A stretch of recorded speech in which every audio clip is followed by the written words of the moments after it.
first graders. Today is chapter 10, Dribble. This is the last chapter today. Tomorrow I'll start a brand new book. I will never forget Friday, May 10th. It's the most important day of my life.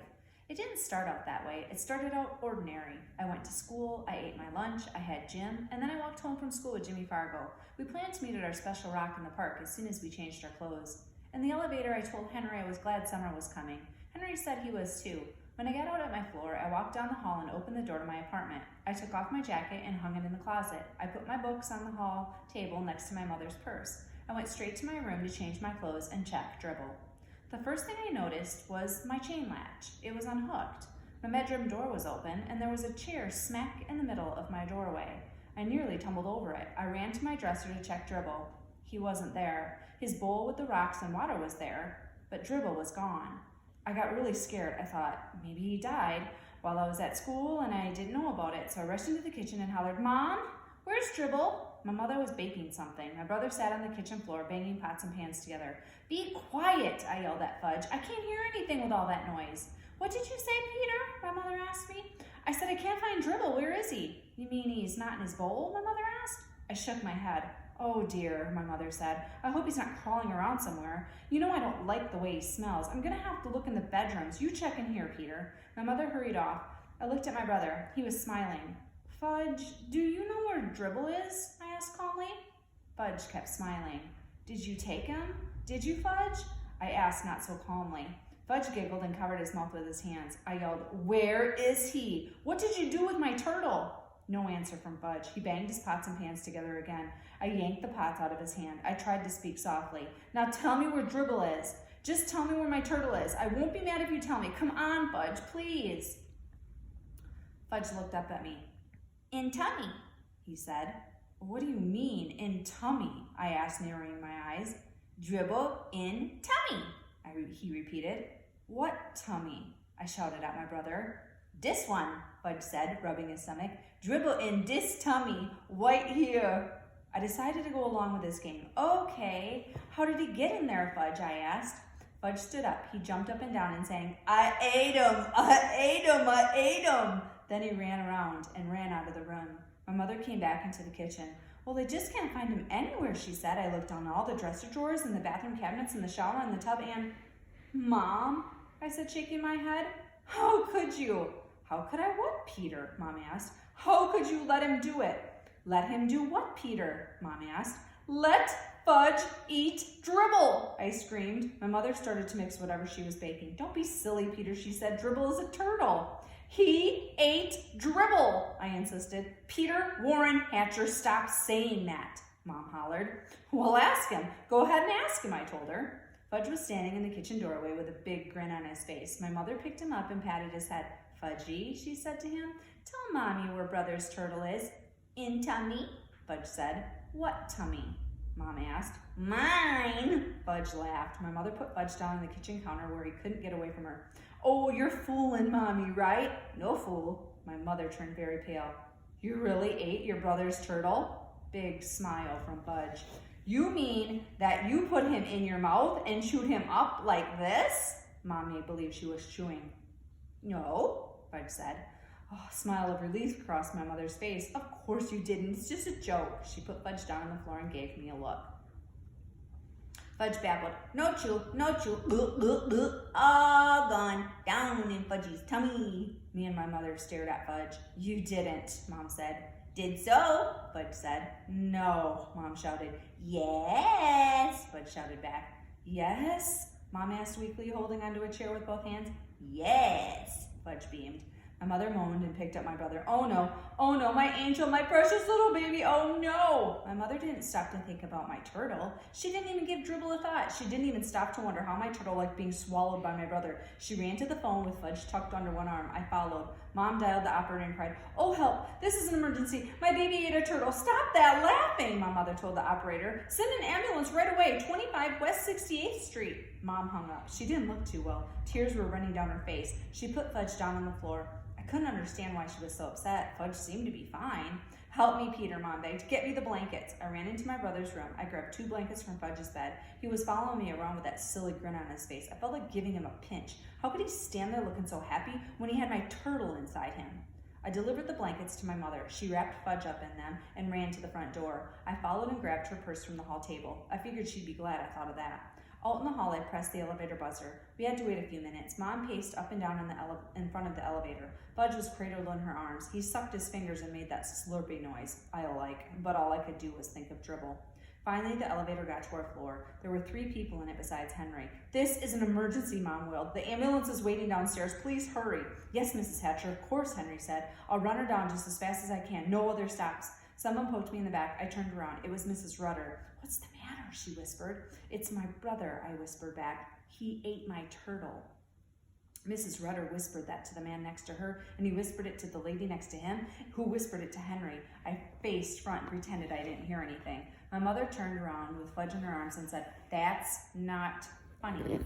Not funny at all. But Fudge said, "Funny, funny, Fudgy." Everybody laughed, everybody except my mother. The elevator door opened. 2 men dressed in white were waiting with a stretcher. "This the baby?" one of them asked. Yes, it is," Mom sobbed. "Don't worry, lady. We'll be to the hospital in no time." "Come, Peter," my mother said, tugging at my sleeve. "We're going to ride in the ambulance with Fudge." My mother and I climbed into the back of the blue ambulance. I was never in one before. It was kind of neat. Fudge kneeled on a cot and peered out through the window. He waved at the crowd of people that had gathered on the sidewalk. One of the attendants sat in back with us. The other one was driving. "What seems to be the trouble, lady?" the attendant asked. "This kid looks pretty healthy to me." "He swallowed my turtle." "He did what?" the attendant asked. "He ate my turtle. That's what I told him." My mother covered her face with her hanky and started to cry. "Hey, Joe," the attendant called to the driver. "Make it snappy. This one swallowed a turtle." "That's not funny," Mom insisted. I didn't think so either, considering it was my turtle. We arrived at the back door of the hospital. Fudge was whisked away by 2 nurses. My mother ran after him. "You wait here, young man," another nurse called to me, pointing to a bench. I sat down on the hard wooden bench. I didn't have anything to do. There weren't any good books or magazines spread out like when I go to Dr. Cohn's office, so I watched the clock and read all the signs on the walls. I found out I was in the emergency room section of the hospital. After a while, the nurse came back. She gave me some paper and crayons. "Here you are. Be a good boy and draw some pictures. Your mother will be out soon." I wondered if she knew about dribble, and that's why she was trying to be nice to me. I didn't feel like drawing any pictures. I wondered what they were doing to Fudge in there. Maybe he wasn't such a bad little guy after all. I remembered that Jimmy Fargo's little cousin once swallowed the most valuable rock from Jimmy's collection, and my mother told me that when I was little, I swallowed a quarter. Still, a quarter's not like a turtle. I watched the clock on the wall for an hour and 10 minutes. Then a door opened and my mother stepped out with Dr. Cohn. I was surprised to see him. I didn't know he worked in the hospital. "Hello, Peter," he said. "Hello, Dr. Cohn. Did you get my turtle?" "Not yet," Peter, he said, "but I do have something to show you. Here are some x-rays of your brother." I studied the x-rays as Dr. Cohn pointed things out to me. "You see," he said, "there's your turtle, right there." I looked hard. "Will Dribble be in there forever?" I asked. "No, definitely not. We'll get him out. We gave Fudge some medicine already. That should do the trick nicely." "What kind of medicine?" I asked. "What trick?"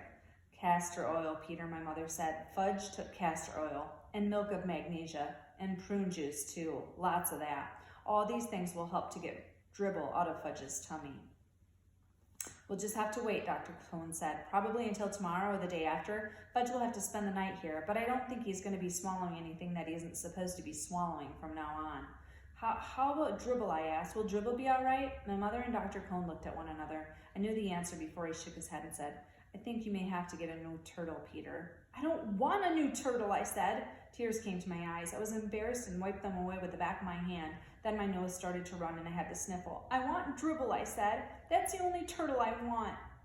My mother took me home in a taxi. She told me my father was on his way to the hospital to be with Fudge. When we got home, she made me lamb chops for dinner, but I wasn't very hungry. My father came home late that night. I was still up. My father looked gloomy. He whispered to my mother, "Not yet, nothing yet." The next day was Saturday, no school. I spent the whole day in the hospital waiting room. There were plenty of people around and magazines and books too. It wasn't like the hard bench in the emergency room hallway. It was more like a living room. I told everybody that my brother ate my turtle. They looked at me kind of funny, but nobody ever said they were sorry to hear about my turtle. Never once. My mother joined me for supper in the hospital coffee shop. I ordered a hamburger, but I left most of it, because right in the middle of supper, my mother told me that if the venison didn't work soon, Fudge might have to have an operation to get Dribble out of him. My mother didn't eat anything.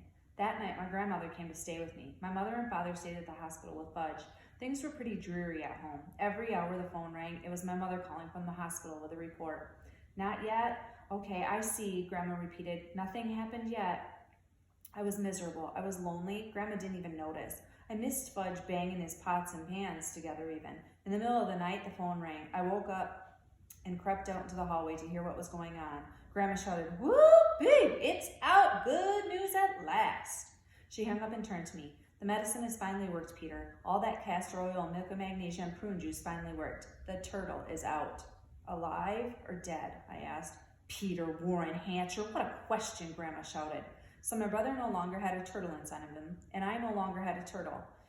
I didn't like Fudge as much as I thought I did before the phone rang. The next morning, Fudge came home from the hospital. My father carried him into the apartment. My mother's arms were loaded with presents, all for Fudge. My mother put the presents down and kissed him. She said, "Fudgy can have anything he wants, anything at all. Mommy's so happy her baby's all better." It was disgusting. Presents and kisses and attention for Fudge. I couldn't even look at him. He was having fun. He probably wasn't even sorry he ate my turtle. That night, my father came home with the biggest box of all. It wasn't wrapped up or anything, but I knew it was another present. I turned away from my father. First graders, we're going to stop right here, and we'll continue in a little bit. All right, first graders, the ending of Tales of a Fourth Grade Nothing.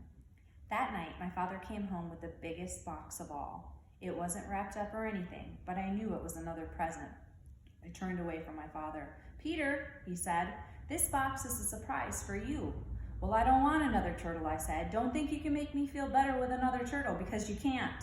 "Who said anything about a turtle, son?" Dad asked. "You see, Peter, your mother and I think you've been a good sport about this whole situation. After all, Dribble was your pet."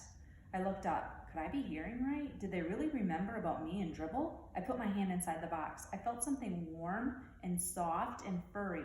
I knew it was a dog, but I pretended to be surprised when he jumped up on my lap and licked me. Fudge cried, "Ooh, doggy, see doggy!" He ran up over and grabbed my dog's tail. "Fudge," my father said, taking him away, "this is your brother's dog.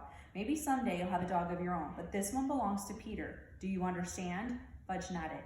"Peter's dog." "That's right," my father said, "Peter's dog." Then he turned to me. "And just to be sure, son," he said, "we got a dog that's going to grow up to be quite big, much too big for your brother to swallow." We all laughed.